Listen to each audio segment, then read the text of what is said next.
আমার আজকে 3 মাস হয়ে গেছে। ঝামেলা নেই, কারণ ও একদম বটল নিতে চায় না এখন।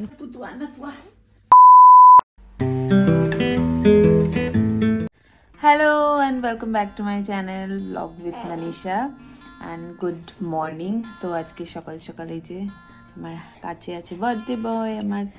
তোমার হ্যাপি বার্থডে আজকে মাম্মা, বলো হ্যাপি বার্থডে। আমার হ্যাপি বার্থডে। আমার আজকে 3 মাস হয়ে গেছে। তো উঠেছি অনেকক্ষণই হয়েছে, এখন সব একটু ফ্রেশ হলাম, যা সব কিছু গোছাগাছি করলাম। এখন মাম্মি গেছে হচ্ছে চুল ধুতে, স্নান করতে। তো আমি ব্রেকফাস্টটাও বানিয়ে ফেলবো, আর তারপরে একটু আজকে যাবো অ্যাজটা, যেহেতু তোমাদের কালকে দেখালাম বৃষ্টি বৃষ্টি হচ্ছিলো বলে যাইনি। তো আজকে যাবো, অনেক কিছু আনার আছে। তো সাথে থাকো, দেখতে থাকো, আশা করছি ভিডিওটা ভালো লাগবে। আর ভালো লাগলে অবশ্যই করে লাইক কমেন্ট অ্যান্ড সাবস্ক্রাইব। ও তো পাগল হয়ে যাচ্ছে যাওয়ার জন্য, ঘোরার জন্য। দেখো দেখো বসবে না। তো প্রথমেই এখানে আমি আগেও তোমাদের বলেছি, আমি হচ্ছে আজওয়ান, মেথি আর মৌরি ভেজানো জলটা খাই সকালবেলা উঠেই। তো ওটা খাচ্ছি, তার সাথে কিছু এখানে দেখো ড্রাই ফ্রুটস আছে। আর তারপরে আমি এখানে অ্যাভোকাডো বার করে রেখেছিলাম সকালবেলা ব্রেকফাস্ট বানাবো বলে। আজকে বানাবো অ্যাভোকাডো টোস্ট। তো জলটা খেতে খেতেই একটুখানি গান শুনতে শুনতে আমি তোজোর সাথে খেলছিলাম, ঘুরছিলাম আর একটু যে ডান্স করছিলাম, যেটা আমি প্রায় দিনই করে থাকি সকালবেলা, বেশ ভালো লাগে আমার। তারপরে ওকে রেখে আমি এখানে ঝটপট করে ব্রেকফাস্টটা বানিয়ে নিয়েছিলাম। আজকে বানাচ্ছিলাম অ্যাভোকাডো টোস্ট। তো আগেও দেখেছো তোমরা আমার ব্লগে যে আমি অ্যাভোকাডো টোস্ট বানিয়েছিলাম। তো জেনারেলি নিরামিষের দিনও বানাই, তো সেদিনকে এগটা স্কিপ করে দিই। আর যেদিন হচ্ছে ননভেজ খাই সেদিনকে হচ্ছে তার সাথে মানে অ্যাভোকাডো টোস্টের উপরে এগটাও দিয়ে দিই। প্রথমেই যেটা করব সেটা হচ্ছে পেঁয়াজ, শসা, লঙ্কা কুচি কুচি করে কেটে নেব। তার সাথে এখানে দেখো অ্যাভোকাডোটা কিন্তু আমি বার করে নিয়েছি, এটাকেও ভালো করে ম্যাশ করে নেব। ম্যাশ করা হয়ে গেলে তার মধ্যে একটুখানি নুন, লেবু এবং আমি হচ্ছে জেনারেলি গার্লিক পাউডার দিয়ে থাকি, তোমরা ওটা স্কিপও করতে পারো। তার সাথে একটুখানি গোলমরিচের গুঁড়ো দিই এবং তারপরে যে পেঁয়াজ, শসা আর লঙ্কাটা কেটেছি ওটাকে অ্যাড করে ভালো করে মিক্স করে নিলে কিন্তু রেডি। এটা খেতে দারুণই হয়, আর স্বাদ মতো অবশ্যই করে নুন দেবে। তো দারুণ হয়, তোমরা জাস্ট ব্রেডের উপরে স্প্রেড করে খেতে পারো। আর আমি তার সাথে একটুখানি যদি ননভেজ খাই এগ অ্যাড করি, তাতে টেস্টটা কিন্তু আরও বেড়ে যায়। তো খুবই সিম্পল আর বেশ টেস্টি খেতে লাগে। তো এটাই হচ্ছে আজকের ব্রেকফাস্ট সকাল সকাল, চটজলদি। দেখতেও দেখো ভীষণ সুন্দর লাগছে কিন্তু। তো আমি হচ্ছে জাস্ট বেরোলাম এখন, অ্যাজদা যাচ্ছি। তো সকালবেলা দেখলেই তোমরা অ্যাভোকাডো টোস্ট বানিয়েছিলাম। আমি হচ্ছে স্নান টান করে পুজো দিয়ে নিয়েছি এই ফাঁকে, আর আমি ওকে ফিড করিয়ে ঘুম পাড়িয়ে বেরোলাম। এবার উঠলে মাম্মি দেখতেও পাবে, খাওয়ানোরও ঝামেলা নেই, কারণ ও একদম বটল নিতে চায় না এখন। ছোটোবেলায় নিচ্ছিল, মিডলে অ্যাকচুয়ালি 15 ডেজ মতো আমি কোথাও বেরোইনি, তো আমি আর পাম্প করিনি, ওকে ফিড করাচ্ছিলাম নিজেই। আর সেই জন্য তারপরের থেকে আর বটল নিতেই চাইছে না। তো সেই জন্য আমি ফটাফট ওকে খাইয়ে দিয়ে বেরিয়েছি। ভাবছি এই মাস থেকে আবার ট্রাই করব বটল, মিডলে দেওয়ার চেষ্টা করেছি বাট ও নেয়নি। তো বাট ভাবছি এই মাসে অ্যাটলিস্ট একবার করে চেষ্টা করব ওকে প্রপারলি বটল ফিট করানোর, নয়তো পরে খুব প্রবলেম হয়ে যাবে। আমি বাইরে টাইরে বেরোতে গেলে প্রবলেম হয়েই যায় বুঝতে। তো এই যে ওয়েদারটা আজকে দারুণ আছে, আর আমিও বেরিয়ে পড়েছি জিনিসপত্র নিতে। বিরিয়ানি বানাবো আজকে, তো চিকেনও নিতে হবে, অনেক দিন চিকেনও খাই না। তো সেই জন্য ভাবলাম আজকে বেরোই। ও তো আর খেতে পারবে না, বাট এটা জাস্ট একটা সেলিব্রেশনের মতো ছোট্ট, আর ওর জন্য একটা ছোটো কেক আনবো ভেবেছি। তো এই সব টুকটাক জিনিসপত্র ঘরের শেষ হয়ে গেছিলো, ওগুলো নিয়ে নেবো একবারে। তো সেই জন্য বেরিয়ে গেছি এখন। এই যে চুলটা কাটার পরে আমি আর একদম সাহস হচ্ছে না যে চুলটাকে স্ট্রেটনিং করবো, বিকজ এত চুল উঠছে আমার, গোড়া পুরো ব্যথা চুলের, মাথাটাও ব্যথা ব্যথা করে এখন, ঘুম ঠিক মতো হচ্ছে না প্রপারলি। তো এমনিতেই ওটার তো এফেক্ট আছেই, তো সেই জন্য আমি আর এখন স্ট্রেটনিং করার সাহসই পাচ্ছি না। তবে আই ডোন্ট থিঙ্ক এতটা খারাপ লাগছে, কারণ আমার পুরো ন্যাচারাল হেয়ারটা বেরিয়ে গেছে, নিচে যে স্ট্রেটনিংটা ছিল ওটা পুরো কেটে গেছে। তো এখন আমার যেটা দেখতে পাচ্ছ ওটা হচ্ছে ন্যাচারাল, আমার যে ওয়েভি হেয়ারটা ছিল ওটাই বেরিয়ে গেছে এখন। একটু কার্ল বেশি, আগে আমার মানে স্ট্রেটনিং যখন আমি করতাম না তখন এতটা ছিল না কার্লি, আর একটু স্ট্রেট ছিল, বাট ঠিক আছে। এটাও ঠিক আছে, ঠিকই আছে। আমি আর মানে এখন আমার একদম সাহস হচ্ছে না যে আমি স্ট্রেটনিং করব, কিছু করব। চুলটার মধ্যে এতটাই হেয়ার ফল হচ্ছে, তো একটু ঠিকঠাক হোক। তারপরে নতুন একটা স্ট্রেটনারও নিয়েছি আমি, বাট ওটা ইউজ করার আর সুযোগ পেলাম না এখানে। তো কিছুদিন যাক, তারপরে তোমাদের সাথে শেয়ার করব।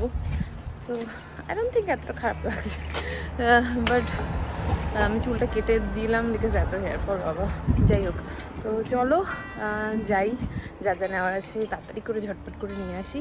তারপরে বাড়িতে এসে আবার রান্নাবান্নাও আছে। তোমাদের সাথে গল্প করতে করতে বললামই তোমাদের আজকের ওয়েদারটা ভীষণ সুন্দর আছে, ঠান্ডা আছে হালকা, তার সাথে রোদও আছে, বেশ ভালো লাগছে। তো আমার বাড়ির থেকে অ্যাসডাতে যেতে প্রায় 15 মিনিট মতো সময় লাগে। তো এখানে আমি পৌঁছে গেছি। তো প্রথমে যেসব জিনিসপত্রগুলো নেবো সেগুলো হচ্ছে প্রয়োজনীয় জিনিসপত্র, বাড়ির যেগুলো শেষ হয়ে গেছে, লাগে প্রতিনিয়ত, সেগুলোই নেব। তারপরে অন্যান্য জিনিসপত্রের দিকে এগোবো। তো এখানে আমি ফল নিয়ে নিচ্ছি। এখান থেকেই আমরা জেনারেলি ফল এবং অন্যান্য টুকটাক জিনিসপত্র শপিং করি।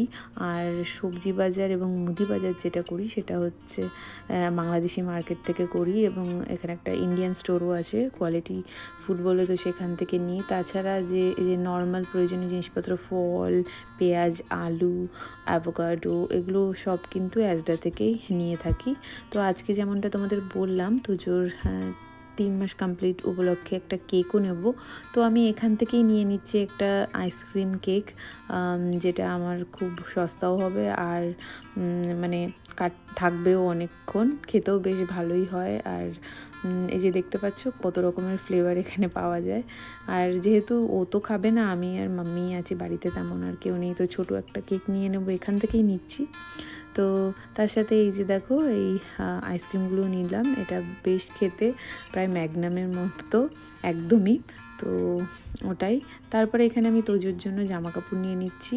ওর ফুল স্লিভ জামা কাপড় দরকার এখন, যেহেতু ঠান্ডা পড়ছে, তো সেই জন্য এখানে আমি ফুল স্লিভ জামা দেখছিলাম আর একটা প্যাকেট নিয়েও নিয়েছি। দেখো এই সেটটার দাম হচ্ছে 10 পাউন্ড, আর এই সেটটাই আমি নিয়েছি। এখানে আরও প্রচুর সেট ছিল, এই যে দেখো এই 3টে 8.5 পাউন্ড এরকমই ছিল।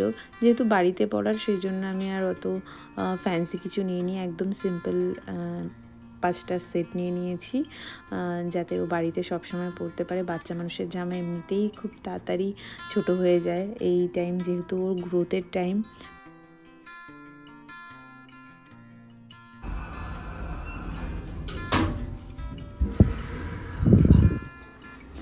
টাইম লেগে গেছে, প্রায় 1.5 ঘন্টা 1.5 ঘন্টা।